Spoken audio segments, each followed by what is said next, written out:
देखो तुम्हारे बस का नहीं है कुछ, न तुम शास्त्रा बाबू को मार पाते, वो तो शंकर जी ने साथ दिया इसलिए मार दिया। और रही बात गणेश जी की, तो देखो वो तुम्हारे गुरु जी के पुत्र है, अपने घर बचा है जौन करो, ठीक, कोई कहने वाला नहीं है। लेकिन ध्यान रखना, हमसे अगर भिड़े तो महाराज नाक कान काट के यहाँ से भेजेंगे। नहीं सूप नखा बना लिया है क्या? ये देखो, है? तो ये ध्यान। और देखो एक और बना रखा है क्या? एक और देखो विशेष चिंतन। अच्छा, लोगों के मन में ये शंका भी रहती है, परशुराम जी ने गणेश जी का दांत तोड़ा, ये कह दिया जाए कि गणेश जी ने अपना दांत स्वयं तोड़वाया। क्यों तोड़वाया? उसका एक कारण है। कारण ये है कि गणेश जी के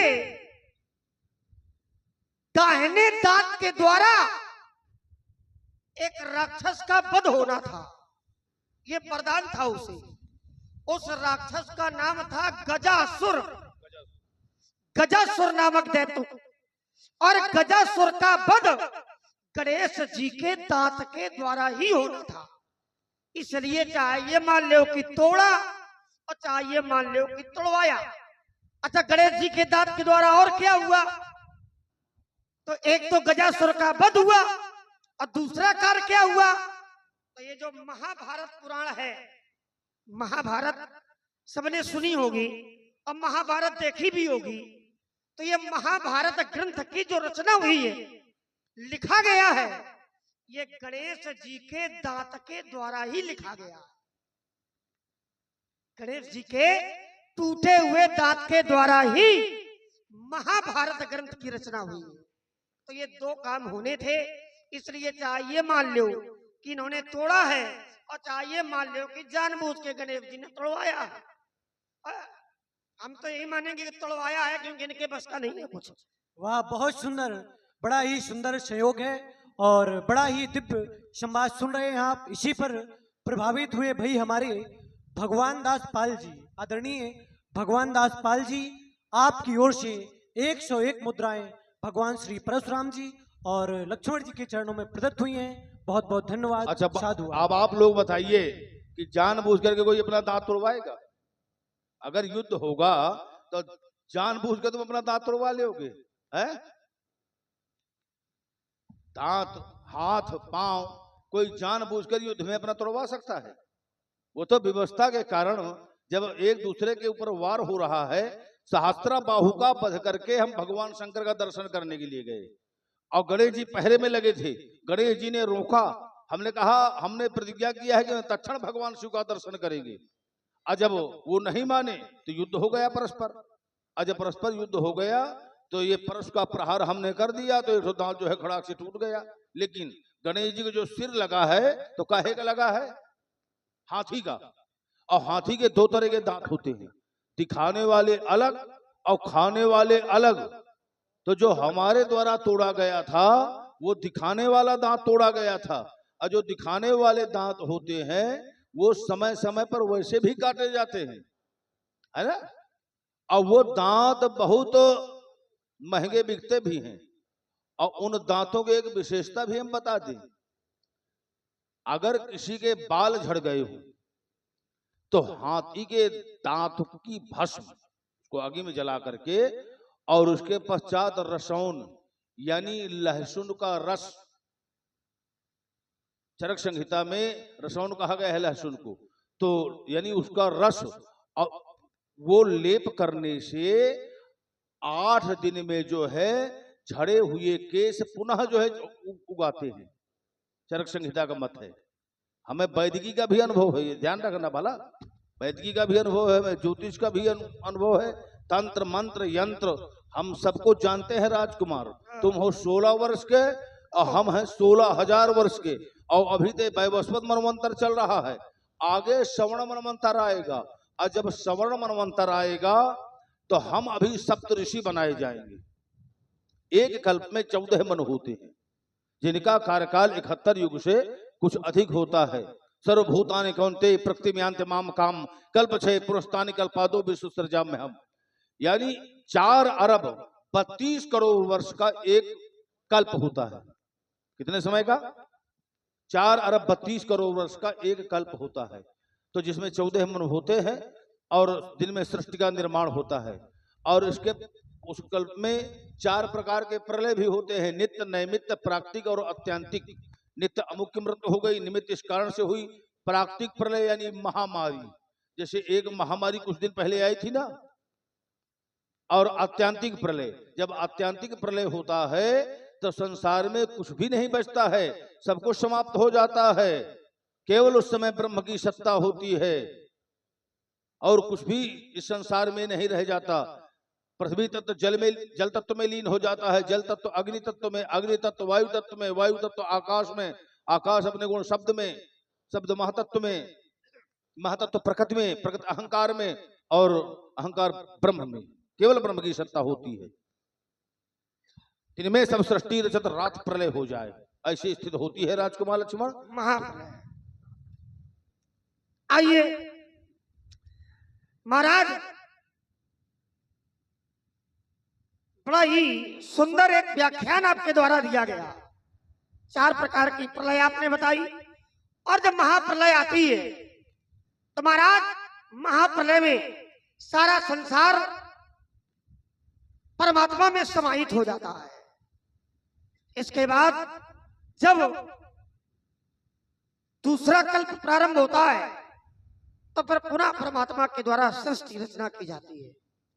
और मानस से भी हम लोग जुड़ेंगे, और जुड़ने के बाद महाराज अपने चरित्र को भी जीना हमारा धर्म है।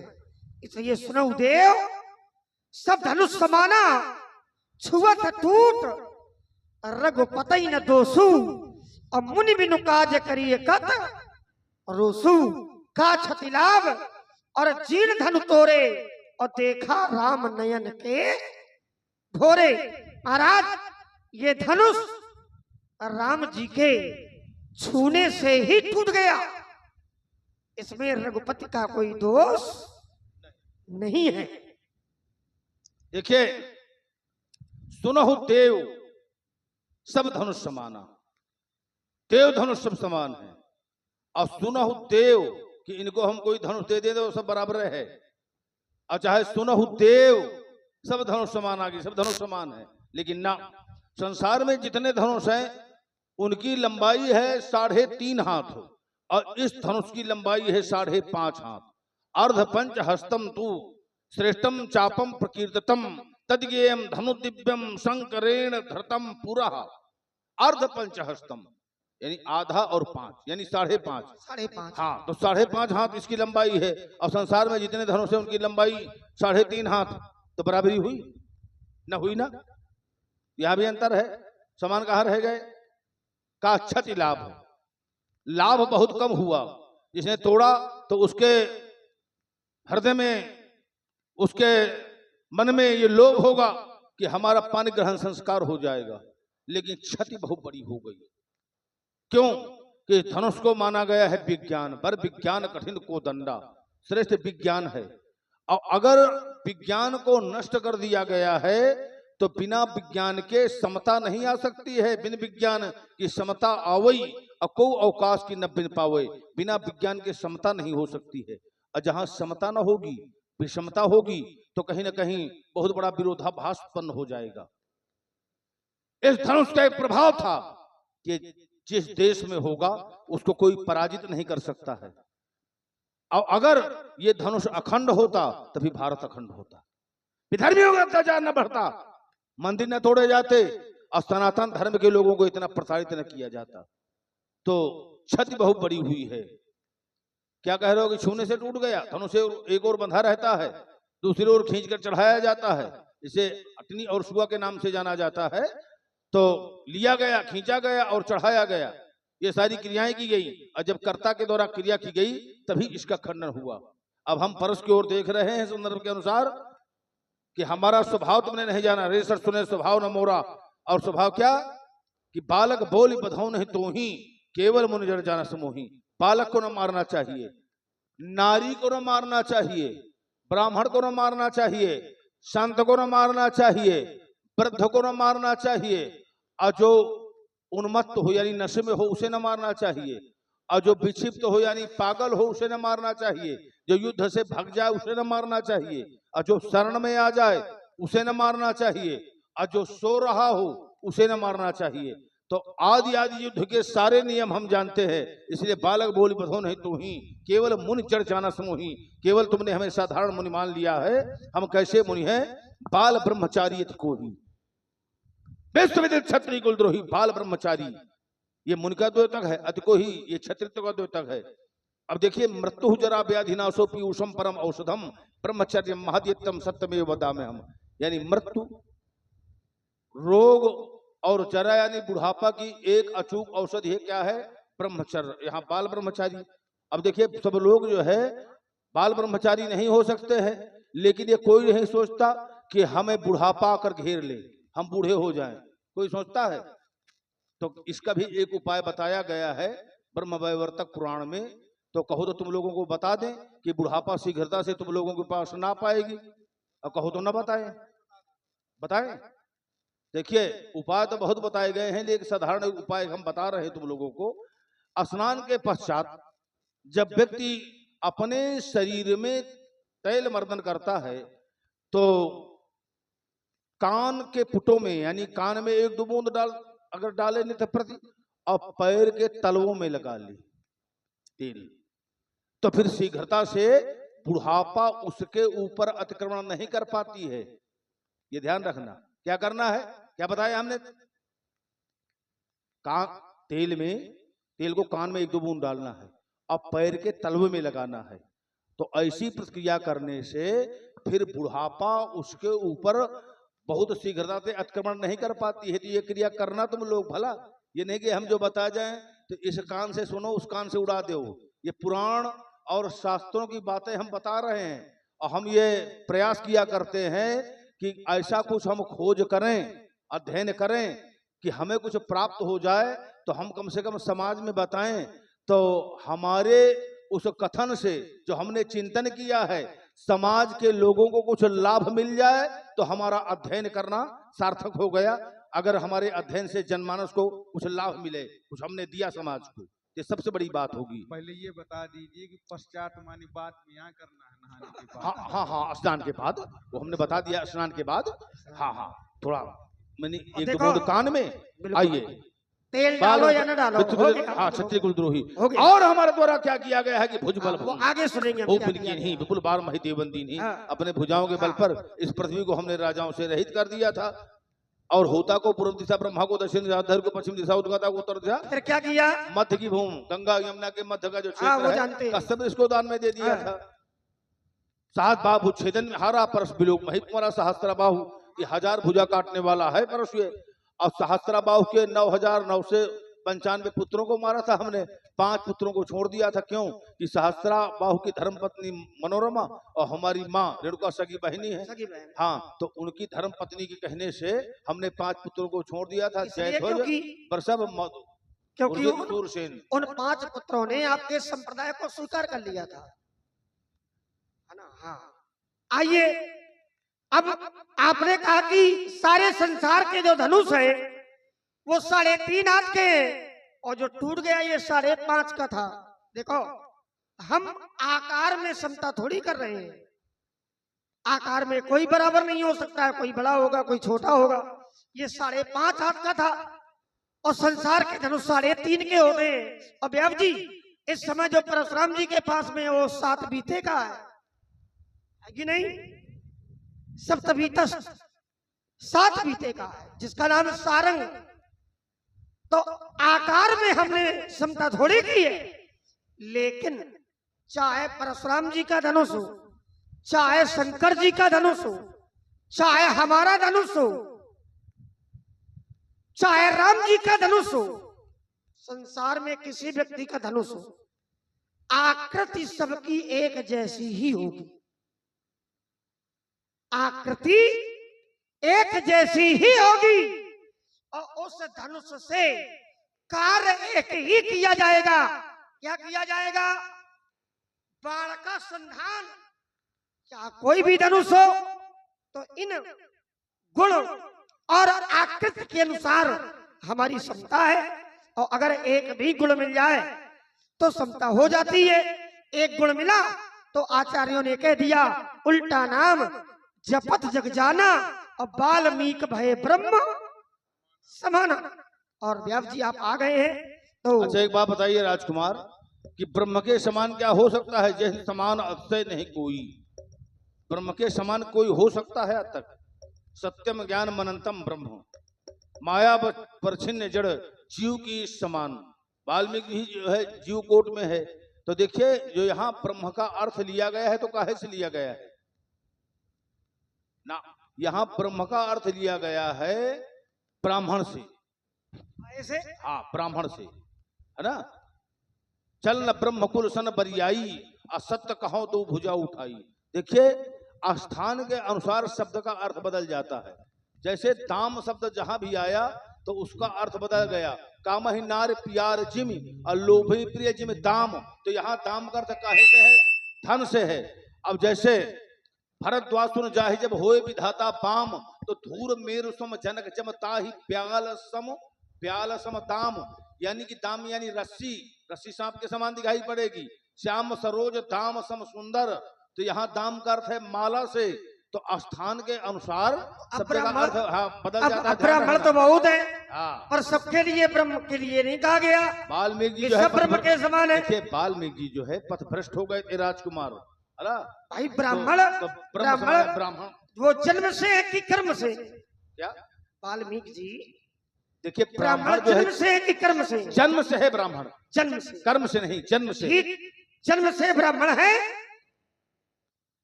और कर्म से भटक गए। कर्म कैसे थे वाल्मीकि जी के?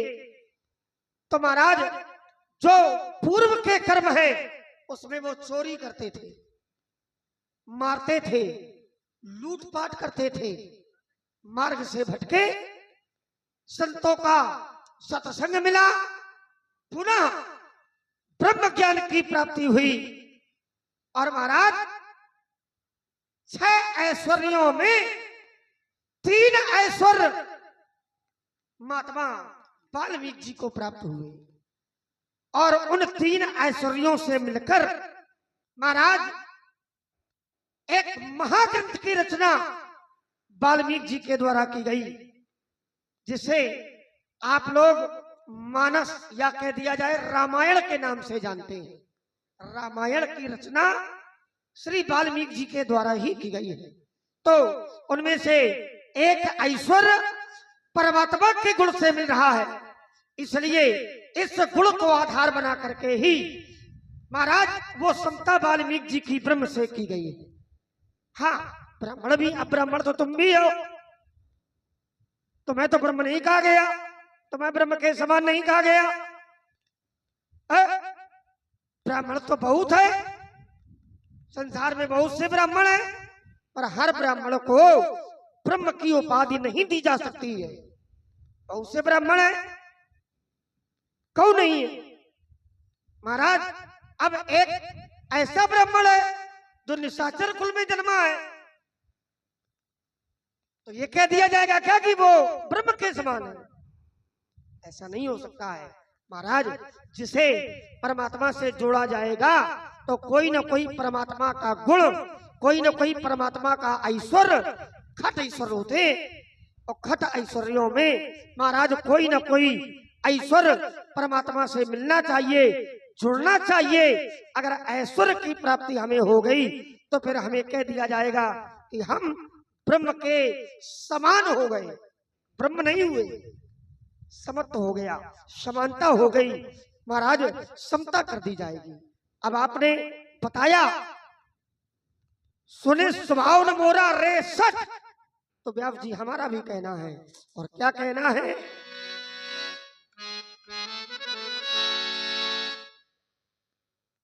लखन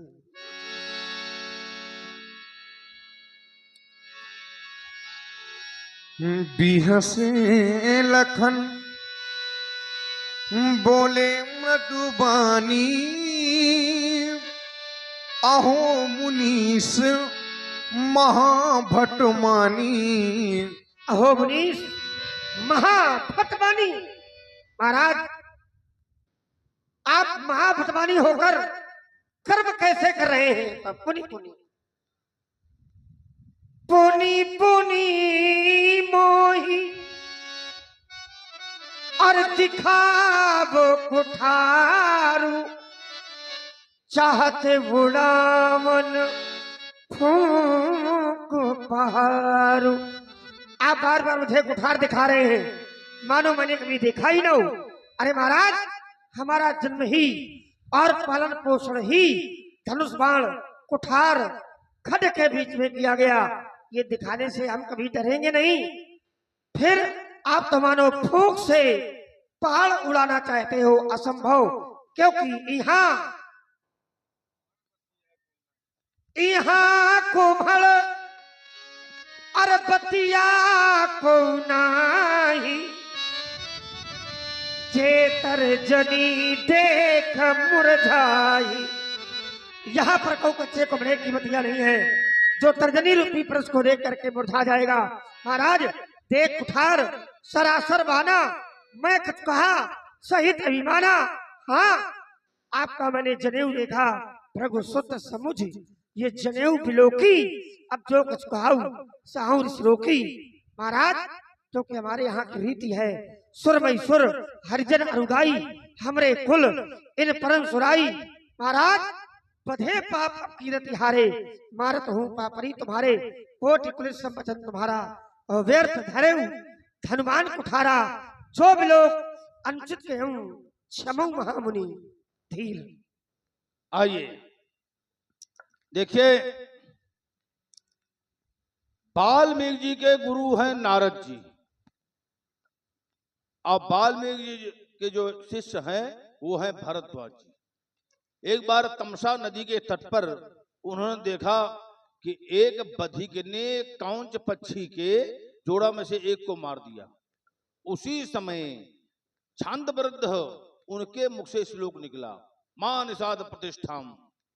अरे तुमने बड़ा अन्याय कर दिया, तुम्हारा शीघ्र ही जो है पतन हो जाएगा। तो इसी से वाल्मीकि जी जो है आदि कवि माना गया, जान आदि कवि नाम प्रतापू। अब भयो शुद्ध हो करी उल्टा हाँ करी उल्टा जापू, यानी शुद्ध हुए, है ना। पहले पतित थे, और जब शुद्ध हुए, तब ब्राह्मण के समान हुए। क्योंकि ब्राह्मण साधारण नहीं है। देखिए जन्म से ब्राह्मण है। जैसे विश्वामित्र जी क्षत्रिय वंश में पैदा हुए, लेकिन ब्राह्मण इसलिए कहलाए कि हमारे बाबा ऋचिक ने दो तरह का चरु पकाया था। एक ब्राह्मण चरु अपनी पत्नी के लिए, और एक पत्नी की माँ के लिए क्षत्रिय चरु। लेकिन पत्नी की माँ ने कहा कि अपना चर तुम मुझे दे दो, मेरा चर तुम ले लो। तो हमारे बाबा ने कहा कि तुम्हारे वंश, तुम्हारे अंश से जो उत्पन्न होगा तो वो क्षत्रिय कर्म करने वाला, माँ के अंश जो होगा वो ब्राह्मण कर्म करने वाला। जब निवेदन किया तो बोले चलिए कोई बात नहीं, पुत्र नहीं पौत्र होगा। इसलिए हम ब्राह्मण वंश में जन्म लेकर के छात्र शक्ति को स्वीकार किया।